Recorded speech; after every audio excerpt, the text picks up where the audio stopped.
Salmo Kapitulo 116. Gidayeg ang Dios sa taong naluwas gikan sa kamatayon. Gihigugma ko ang Ginoo kay gidungog man niya ang akong tingog ug ang akong mga pangaliyopo. Namati siya kanako, busa sangpiton ko siya sa tibokong kinabuhi.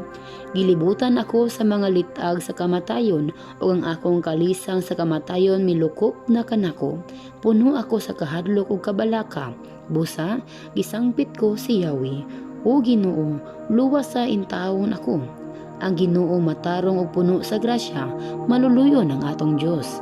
Ang Ginoo na nalipod sa mga dili makapanalipod sa kaugalingon, sa dihang nagungaw ako sa kamatayon, giluwas niya ako. Salig o kalag ko, kay ang Ginoo maayo kanako. Giluwas niya ako sa kamatayon, gipahiran niya ang akong mga luha, o gilikay ako niya sa kaparutan. Busa naglakaw ako atubangan sa Ginoo, diha sa yuta sa mga buhi. Nagpadayon ako sa pagtuo bisag miingon ako, nagantos ako pagayo. Bisag nahadlok ako, miingon ako, wala gayo tawo nga kasaligan. Unsay ibalos ko sa Ginoo tungod sa tanan niyang kaayo kanako.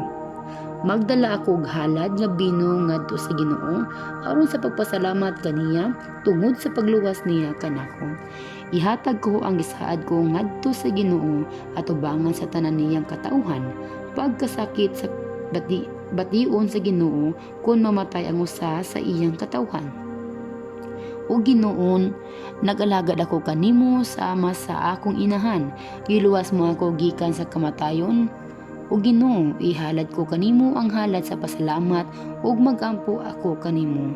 Tumanon ko ang gisaad ko sa Ginoo atubangan sa tanan niyang katauhan diha sa mga hawanan sa templo didto sa Jerusalem. Dayga ang Ginoo.